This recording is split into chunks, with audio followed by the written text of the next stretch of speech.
What's up with society, exactly? I mean, is it a smoothly functioning whole with different parts that fit together to keep it ticking? Or is it a jumble of different competing groups constantly at each other's throats struggling for control? Or maybe it's, a bunch of people who are just trying to get through their days. The fact is, there isn't one answer to the question of what the nature of society really is. But all three of the models that I just described, society as a well-oiled machine, as a group of competing interests, and as a bunch of people just interacting with each other, they're all worth considering, because they each offer their own perspectives on the social world, and they're each crucial to understanding the practice of sociology, with histories that can be traced back to a founding figure in the discipline. So let's talk about paradigms.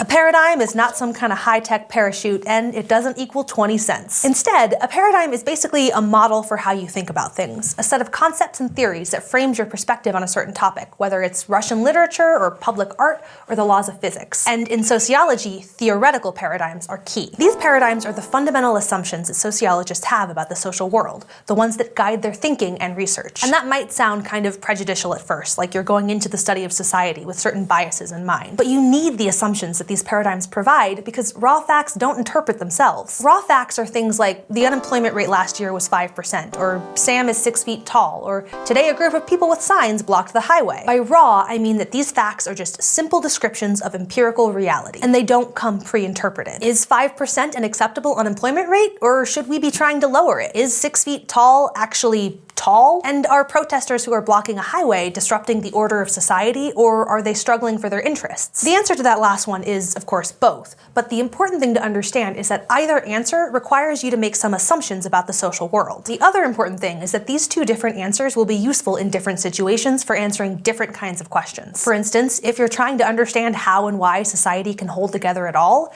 then looking at protests as signs of strain or disruption might be more useful. But if you're trying to understand why people protest, then trying to understand how they're pursuing their interests might be better. Now, all of this might sound kind of unscientific.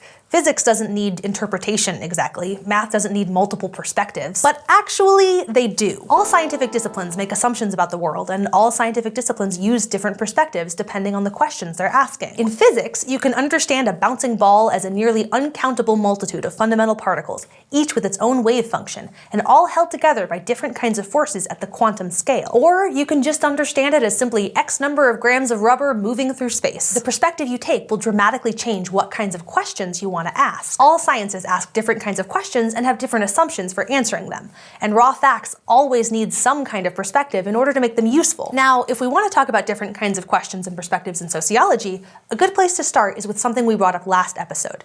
The fact that sociology looks at society at all levels, at all scales, from the huge to the tiny. In other words, sociology is concerned with both the macro and the micro. An orientation towards the macro means looking at the big. When sociologists ask questions at this level, they're taking a broad focus, looking at the large-scale structures that shape society. Macro questions are things like, what caused the transition from feudalism to capitalism? Or how does race impact educational achievement? An orientation toward the micro, of course, means looking at the small. These questions are concerned more narrowly with interactions between individuals, asking things like, do doctors talk to patients of different races differently? Or how do members of a certain group build a group identity? Now, it's worth noting that these orientations aren't completely separate, because again, the big and the small are always connected. Asking how doctors talk to patients of different races is a micro question, but it also helps us begin to understand the macro level pattern of racial disparities in healthcare. Likewise, asking about how a group builds its identity could have macro impacts because it could help explain how large social structures are reproduced and maintained. Now that we understand a little more about the different scales that sociology works on, we can turn to its main theoretical paradigms, of which there are three. There's structural functionalism, conflict theory, and symbolic interactionism. Let's start with structural functionalism, which originated with a French sociologist named Émile Durkheim. Durkheim imagined society as a kind of organism with different parts that all work together to keep it alive and in good health. Of course, things could go wrong, but this was always imagined by Durkheim as a malfunction, an illness, or a deviation from the normal functioning of things. So the structural functionalist perspective makes this same basic assumption. Society is seen as a complex complex system whose parts work together to promote stability and social order. And these different parts of society are social structures, relatively stable patterns of social behavior. For example, Durkheim was extremely interested in religion and also in the division of labor, or how tasks in a society are divided up. And these structures are seen as fulfilling certain social functions. For instance, the family in most societies fulfills the function of socializing children, teaching them how to live in that society. And social functions come in two types: manifest and latent functions. Manifest functions are intended or obvious consequences of a particular structure, while latent functions are unintended or unrecognized. For example, we often think of the purpose of schools as providing children with knowledge. That's their manifest function. But schools can also help socialize children. They can have, and historically have had, the additional purpose of creating workers who listen to authority and hit deadlines.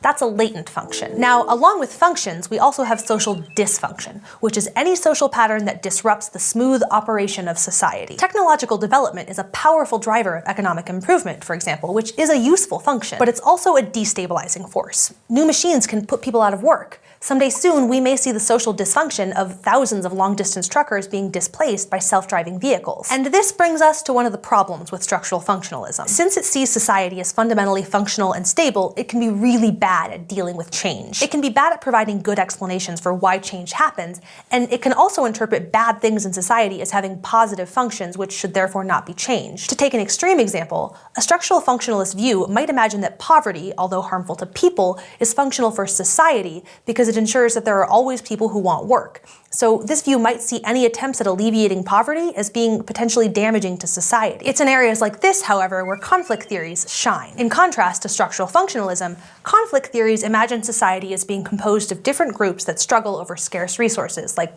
power, money, land, food, or status. This view takes change as being fundamental to society, constantly driven by these conflicts. The first conflict theory in sociology was the theory of class conflict, advanced by Karl Marx. This theory imagines society as having different classes based on their relationships to the means of production, things like factories and raw materials. Under capitalism, the two classes were the capitalists, or bourgeoisie, who own the means of production, and the workers, or proletariat, who must sell their labor to survive. Marx saw this conflict between classes as the central conflict in society and the source of social inequality in power and wealth. But there are other conflict theories that focus on different kinds of groups. Race conflict theory, for example, was first stated sociologically by W.E.B. Du Bois, another founder of sociology. It understands social inequality as the result of conflict between different racial and ethnic groups. Gender conflict theory, meanwhile, focuses on the social inequalities between women and men. The perspective of all three kinds of conflict theory have been crucially important in American history and are still important today. But the paradigms we've looked at so far are essentially macro approaches. Structural functionalism focuses on how large structures fit together, and conflict theory looks at how society defines sources of inequality and conflict. But then there's symbolic interactionism, and it's built to deal with micro questions. Symbolic interactionism first appeared most clearly in the work of German sociologist Max Weber and his focus on Verstehen, or understanding. Weber believed that sociology needed to focus on people's individual social situations and the meaning that they attached to them. So, because it's more micro-focused, symbolic interactionism understands society as the product of everyday social interactions. Specifically, this school of thought is interested in understanding the shared reality that people create through their interactions. It might seem weird to say that reality can be created, but think back to the idea of raw facts versus interpretation. Waving my hand back and forth is a raw fact, but it only means that I'm waving hello to you because we've agreed to give it that meaning. For symbolic interactionism, then, there is no big T truth.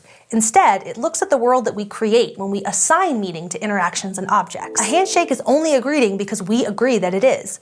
A dog can be friend or food, depending on what meaning we've given it. Obviously, these three different paradigms provide radically different ways of looking at the social world. But this is because they all grasp at different parts of it. They each give us a different lens through which we can see our social lives, just like science sometimes needs a microscope and sometimes needs a telescope. All of these lenses are important and, yes, necessary for the investigation of sociological questions. Today we discussed what theoretical paradigms are and talked more in depth about the macro-micro distinction. Then we took a look at the three major paradigms in sociology and learned a bit about their advantages and disadvantages. Next week, we're going to start learning how these paradigms can be used to do actual sociological research. Crash Course Sociology is filmed in the Dr. Cheryl C. Kinney studio in Missoula, Montana, and it's made with the help of all of these nice people. Our animation team is Thought Cafe, and Crash Course is made with Adobe Creative Cloud. If you'd like to keep Crash Course free for everyone forever, you can support the series at Patreon, a crowdfunding platform that allows you to support the content you love. Speaking of Patreon, we'd like to thank all of our patrons in general, and we'd like to specifically thank our Headmaster of Learning, David Sachowski. Thank you for your support.